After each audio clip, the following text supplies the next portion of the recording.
Mo Farah and Luke Littler if they had to run like a marathon but throw a 5:01 every mile. Like, who would win? Quite a ridiculous place to host a hackathon, to be honest. There's Of any sport, I think the average person on the street would go, yeah, I can have a crack at that. Anyone can create a 30-second clip about Inter Milan, but if you then see it up on the billboard in the centre of Milan, that's going to create a lot of validation for fans.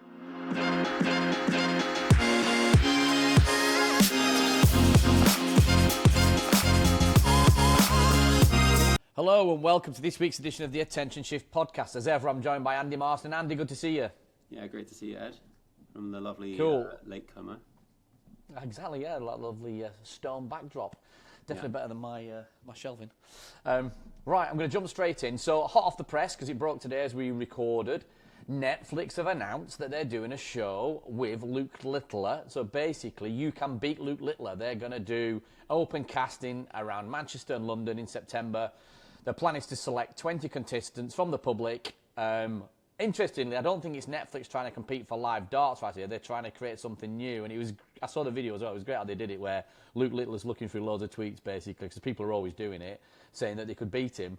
So he's giving everyone the chance now to have a crack at him. Yeah, I quite like it. I quite like it from that perspective. There was also that question that kind of went viral probably a couple months back, where it was like Mo Farah and Luke Littler if they had to run like a marathon but throw a 5:01 every mile. Like, who would win? So he's like, yeah, it's cool that he's leaning into it. It's interesting that Netflix are partnering with an athlete. I guess looking at it from a sports industry perspective, the worry would be that they've basically gone round the official organisers and just partnered with a superstar athlete. And so, is there, like, what does that mean for the PDC? What does that mean for World Darts if they can just go direct to the end athlete and create the content directly with them?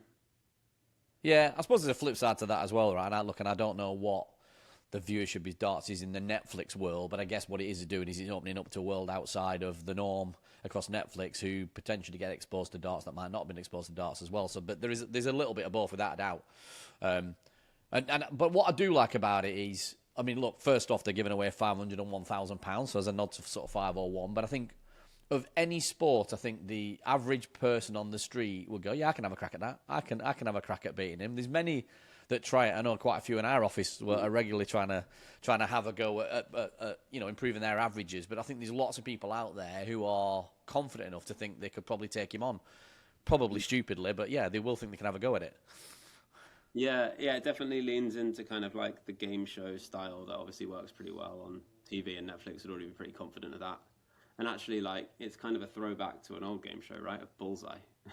Yeah. Where you have like contestants throwing darts and answering quiz questions. I know there's no quiz questions here, but like, it's kind of already a proven concept to some degree of like punters taking on pros. Yeah, that's why it works. It's one of those sports that definitely is it's one of the easiest sports, and some argue sometimes it's not a sport as well, right? But one of the easiest sports where you can just pick up the darts and have a crack at it, and everyone fancies their chances of making it and trying to qualify. The reality is it's not that easy. But you can see that because of its roots very much grounded in working class life, a lot of people feel very, very connected to it. And it's an interesting one for Netflix to dip their toe in the water and to see how well it goes. They've already done a documentary, if I'm not wrong, as well, with Luke Littler, I think, on Netflix as well. So to take it one step further, clearly trying to bring his personality out as well as part of this as well, to see how that plays out. When I saw it on my timeline today, there's so many. You sent it to me, someone else has sent it to me as well. It's certainly caught the imagination of people pretty quickly. Yeah, no, I think it's great. I think there's so much opportunity for Netflix to do more in sport. Like, on the one side, I think it's great for darts because it will give them access to a new audience that wouldn't otherwise see it. But then you could also argue that from a media rights perspective, it's another kind of point towards like shoulder content versus owning like the traditional media rights of tournaments or actual footage of matches, etc. So yeah, we'll kind of go both ways on it. Yeah, absolutely. But a new way of thinking about it, I guess, and I think that's what I certainly what I find interesting about it. Cool. Okay, first one. So, second story. Right. So, TNT have ended. If anyone knows, the Commonwealth Games are currently running. So, they've ended the BBC's 72-year run of being the main coverage in the UK. HBO Max is now going to be the exclusive destination, and they're going to stream every live event, which means that HBO Max now is going to do 600 hours of live compared to what the BBC would normally have done with about 300 hours. But the flip side is now that if you want to watch the Commonwealth Games, certainly in the UK, you can only do it via subscription, which I think is potentially challenging for the Commonwealth Games. And we were talking about it a little bit off camera, that if you're, I think, someone at the younger end growing up now that might not understand the history of Commonwealth, does it start to disappear from the mindset of a major sporting event that happens? Yeah, it's almost the flip side of the first story, right? Because I think by putting it onto HBO Max or TNT Sports, which requires an HBO Max subscription, you're probably benefiting the fans that really care about the sport and that want to watch a lot of it, because there's more hours, there's more channels that you can put it across. Unlike BBC, where they have to be, I guess, selective on which bits they bother to broadcast. True. They've said, we're going to commit to showing pretty much all of it. So for those fans that really, really care, it probably is a win for those that are willing to pay for it. But then on the same, like the opposite side of the coin, you're probably going to have less people kind of like ad hoc coming across a sport and being like, oh, I'm now in love with that sport, or I'm now interested in taking up I don't know, athletics or javelin or whatever it is, because I saw it on the TV during the Olympics, which is kind of what you get with the Olympic Games. So it's probably to the negative effect of the sports from a participation and awareness perspective, because really outside the Olympics, they don't get much coverage on free-to-air TV channels. But I could also see why, if you were a massive cycling fan, for instance, and probably therefore already have a Eurosport subscription through HBO, like this is maybe a win for you. So again, like it's kind of serving one part of the market, but maybe excluding some of the broader kind of ad hoc fans that maybe just come across it while channels switching. Yeah, and the TNT have got the digital ecosystem as well, social web and app similar to the BBC as well, and obviously because of the wider Warner Bros. Discovery family now as well, there are different touch points that you can have. And, they are trying to innovate with different fan-first experiences. Well, it was only, I was looking forward to seeing the Commonwealth Games, and I hadn't even realised that it wasn't on the BBC, and I was searching everywhere for it. I'm not one of those that's going to go and subscribe to watch it. And I think what I've always found interesting about the Commonwealth Games as well is it's one of those unique, major multi-sports events where actually United Kingdom actually competes as individual nations, England, Scotland, Wales, Northern Ireland, whereas... So I'm not going to get to watch that now. So I suppose that was a little bit of my disappointment. But I do know that, like you say, TNT is that home where I think for these kind of sports, they do go deep and they do a great job of doing the coverage. I think if that's the kind of, multi-sport event that you love, I think you're probably going to get better coverage, essentially. Yeah. There's, I guess, both the investment from a media rights perspective, but there's also the investment of time and effort into actually telling the stories of the athletes and the sports. And ultimately, if it's behind a paywall and they're committing to it, then I guess the Commonwealth Games have made a call that that's worth it for them. But I guess there might also be an angle of sports like the Commonwealth Games needing to maybe justify themselves from a revenue perspective a bit more than maybe they have in the past. And so maybe it's probably greater pressure on them to get direct revenue as a result of media rights and things that maybe they haven't had to concern themselves with when hosts were more willingly available to kind of pay for the games and to put it on. Yeah, I think that's the challenge, isn't it, of the Commonwealth Games as well, because obviously the nature of there's just so much going on now from an event perspective, and certainly this summer as well, obviously what we've had going on as well, that it's difficult. I guess it's fighting all the time to find its own window in the sporting calendar and to stay relevant because of obviously what the Commonwealth movement was back in the day. It's not quite the same anymore as well, and yes, nations still take part in it. They have to find a way to ultimately sustain themselves moving forward and ensure that they are reaching the people that they need to reach with the coverage. So, Look, and it's not like Warner Brothers Discovery as well haven't got experience. They've been doing the last few Olympics as well as part of their overarching European deal as well. So they've certainly got the chops in-house to be able to do a good job of coverage over this as well. Yeah. Final point I'd make probably is just like, I guess you could call it a win that they're deemed a property that you would pay to take the rights for, and therefore they are getting some level of media rights from TNT or HBO in order to show it there, which I guess is a signal that they must have done their calculations and figured it was worthwhile hosting, because it either helps retain existing subscribers on the platform that already care about those sports, or they think it's going to drive new subscribers. So I guess it's a compliment to the weight of the tournament that it can demand that of at least a certain number of subscribers in their kind of rights calculations. Yeah, definitely. Cool.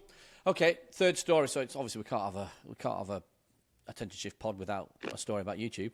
So YouTube have just done Brandcast. So their CEO Neil Mohan said creator content is no longer UGC. It shows built by creators who greenlight themselves. So he's very much making the point now that creators are the new studios, and he's saying that it's that shows are the product that are making this true. So the quality of content that's being produced on YouTube now is long past the days there was dogs, cats, and food porn is the phrase I often use.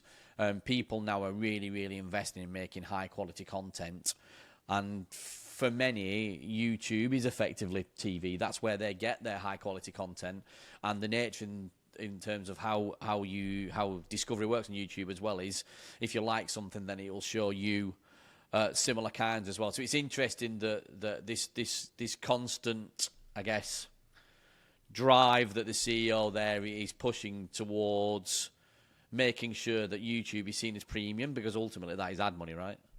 Yeah, that's what I was going to ask you, actually. It was like, in terms of the motivations behind a quote like that, because I think it's pretty clear that there's a lot of well-funded and resourced content on YouTube. But in terms of the incentive to say something like that or to be pushing that messaging, do you think that comes down to wanting to just emphasize to advertisers that this is a platform the same as a broadcast partner where you should be paying a similar rate per view? I don't actually know what the numbers are like. I don't know if you have an idea of what the numbers are like in terms of YouTube per view versus like a TV channel per view.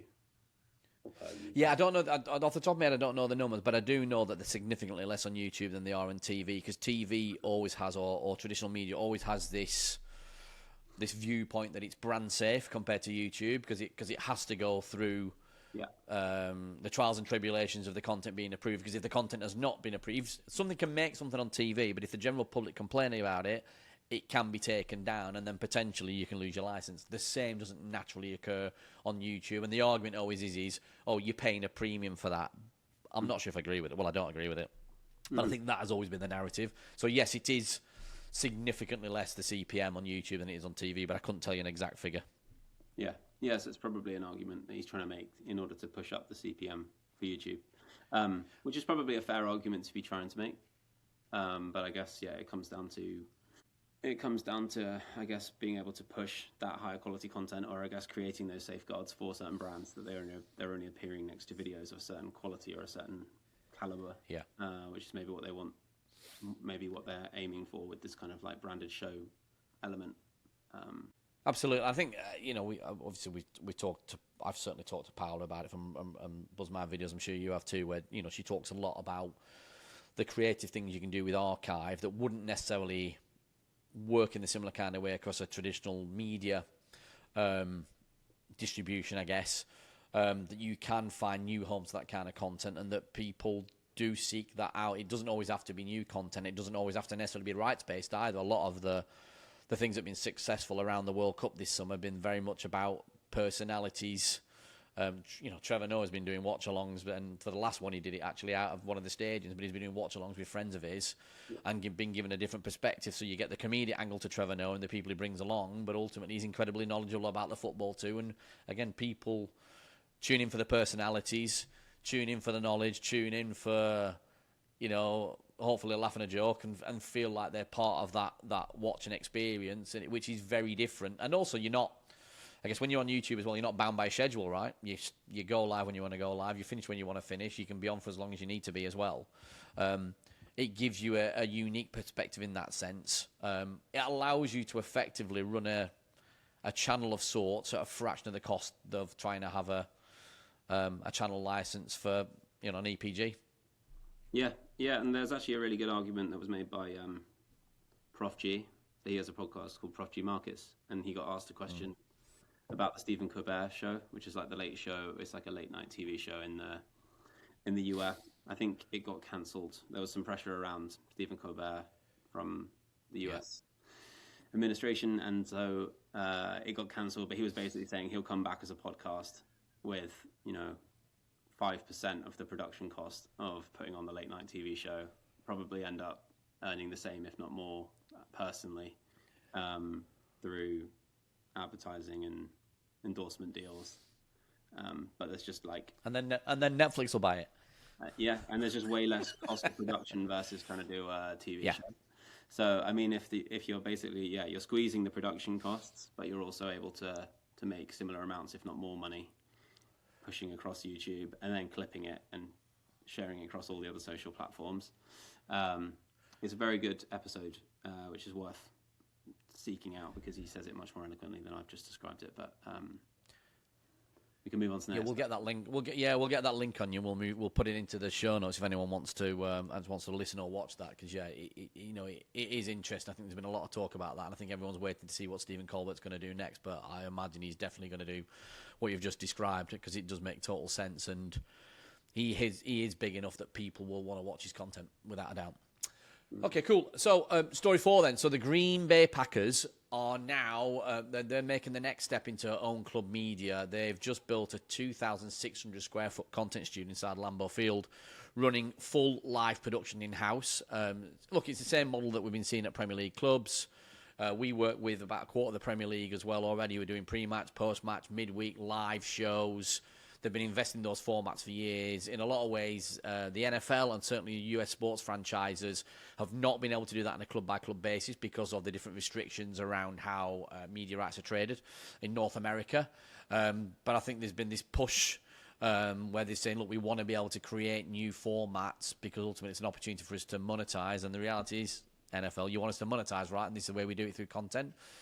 So the Premier League have proved this work, and now it's going to be interesting to see what the US franchises do at scale with this as well. Because again, it comes back to you can do this a lot more cheaply than you would do if you were a traditional media broadcaster. Yeah, it's actually really similar to the previous story in terms of just like greenlighting your own stuff, not necessarily needing approval from broadcasters. From a franchise's perspective, they can control the narrative a lot more if they own the content distribution directly versus having pundits basically say what they think about the franchise. So it gives them more control. That then allows them to sell probably more sponsorship and media assets against it because, again, there's that element of safety. They can bring in a partner. They can make sure that the content's going to be positively associated with the Green Bay Packers. And it becomes new inventory for them to sell or additional ways to upsell partners. They can create content formats that work around the narratives of the partners. So if they've got, logistics provider, then they can talk about, they can have a show on passing yards and traveling or whatever, and they can attach it somehow like in a way to that narrative or to that story hook. So I think it makes a lot of sense in terms of just owning the content, owning the messaging, creating new assets, and to the point around podcasts as well. I think one of the big parts of this production is they're going to have their own podcast studio, so I guess that will become part of it too. Yeah, it gives you an opportunity you can do that live, but also then you've got the opportunity that comes from it becoming VOD straight after as well. And like you said, like creating these formats, you're not bound by the tradition of how content needs to be made, and ultimately, depending on where you're distributing it to, you can create on-screen inventory that ultimately you can control, and it can be non-standard. So there's a little bit of a blend there between I guess digital advertising and also then how you're implementing that in video. And we often talk about it and we call it high attention non-skippable because it's baked in to the video itself. The reality is you're not turning away from it. It's appearing on screen in a similar kind of way, like we've got graphics on screen right now. as people are consuming the content, and it allows you to tie that into also the guests you've got on screen as well, and ultimately do things which is much stickier from a sponsor perspective. So I think a lot of this will be driven by that as well. Those are the real commercial opportunities with it. And again, it surprised me almost that it's taken this long in the US for it to happen. But again, I think that was largely because it was what was coming from league level rather than team level. Yeah, I was going to ask you. I mean, from your conversations with rights holders globally, like, I guess there is probably a more sort of concentrated effort among the leagues to own processes within the league and then distribute them out to all the teams, versus the European model of every club kind of acts for themselves.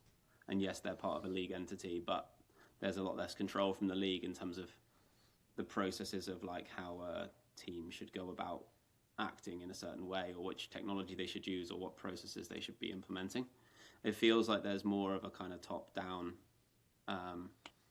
approach in the US of like, here's best practice. Now you go all do this in the way that we've kind of tested across multiple teams. So yeah, certainly when it came to YouTube, because I think a lot of the teams on X and on Insta for a long time have been doing, or TikTok have been doing very creative things, but YouTube has almost been the place that they came to last. And I think it was because NFL, NBA were trying to hold that relationship at a league level. Such is the power of the platform, and they've now lifted those restrictions more so they can actually start to be creative. I think also this was driven as well by the regional sport networks' collapse of the market essentially as well, where you were given your different markets that you ultimately distributed your content through.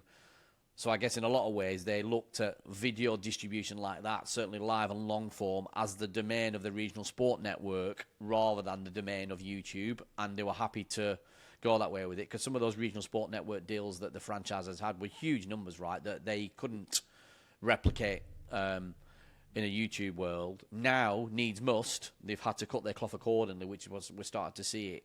Sure. Interestingly, the value of the markets, obviously, when you get to North America, are much, much bigger than the markets when you're talking about here in Europe, from a sports team perspective. So I think there's much more opportunity to make money out of it from a US sports franchise perspective.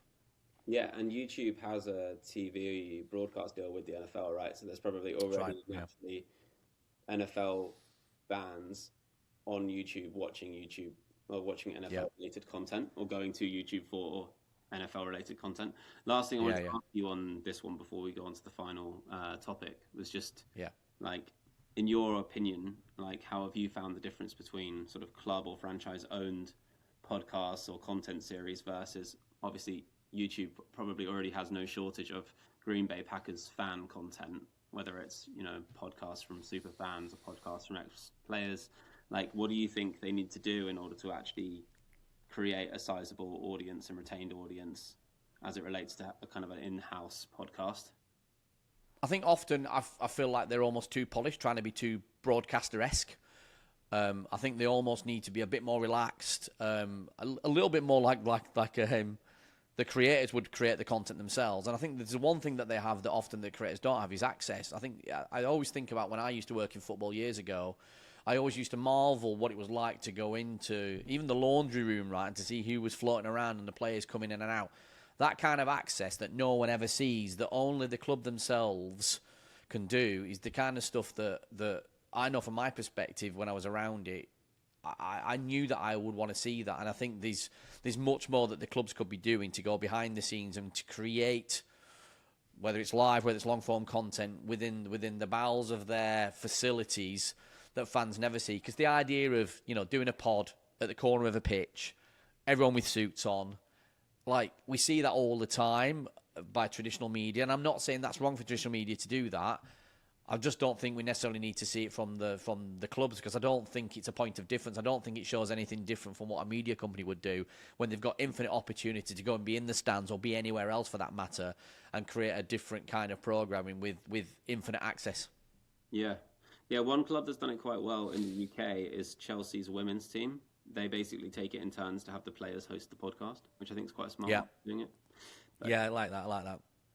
And Arsenal have done their N5 show as well, where they've tried to make it less. They tried to make it more of a it is more of a community conversation. They bring fans in it as well. Like there's not it's relaxed in terms of how people are dressed. Look, yes, it's organised, and yes, there's a script to it as well. But it feels much more relaxed the way they've created the content as well. And I know that's been working really well for them as well. Cool. So last one. So actually, staying in football. So Inter Milan have released some numbers around their TikTok out of phone campaign. So obviously, clever play on words there. So it's obviously TikTok connecting to out of home. So they ran a campaign where people could share content from within TikTok, and there was various different filters. And what they were doing is ultimately trying to have that link between digital and physical. So what they've done there is they've been getting lots and lots of stories from fans, and then they've been showing it more in the physical environment on screens in and around Milan. They said that it created 856,000 real-world impressions from a phone campaign. And it'd be interesting how they did that. And look, it clearly worked. They were using an AI filter to drive some kind of fan experience. But I guess what it shows, again, is that link between both, that people, want to do that TikTok thing, but ultimately want that physical experience as well. Yeah, I think it's just because it's so easy to create things digitally, anything in the physical world has immense value and validation. So realistically, anyone can create a 30-second clip about Inter Milan, but if you then see it up on the billboard in the centre of Milan, that's going to create a lot of validation for fans, so probably helps drive a lot more engagement in terms of fan-created content. I imagine this week wasn't a coincidence. It probably aligns with the start of a pre-season tour, when there would usually be a dip in maybe interest in the club because they're not playing as much, but there's probably also the front of shirt partner has probably just either renewed or been announced. I'm not actually sure exactly, but it would be the right sort of timing. I know Como, Mountain Como at the moment, they just announced their new front of shirt. So from a timing perspective, it's probably a great time to be getting people to push a load of content, because it means week one of a new partnership, you can just point to some insane numbers around metrics and fan-driven content. Yeah, it doesn't do any harm.